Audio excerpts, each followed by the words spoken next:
Hi friends, I am Tilak. You're watching Tech May Be Unique, and today we're going to see how to create a invoice report on your Google Sheet mobile using the template. And if you are new to this channel, make sure to click on the red color subscribe button below. We just quickly move on to the video. So how to create an invoice report using the template in Google Sheet mobile, I just going to show in this video.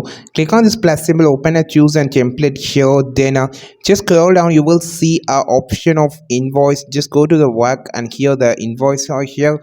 Just click this template. After opening the template, you can just zoom it by using this pinch option. So here you can easily edit the invoice. You just need to double tap on this and you can see in formula here you can just change the name of the person and click OK option to payable to, and also the invoice date, and you can everything you can has been customized. You can customize it and you can customize text, colors, everything.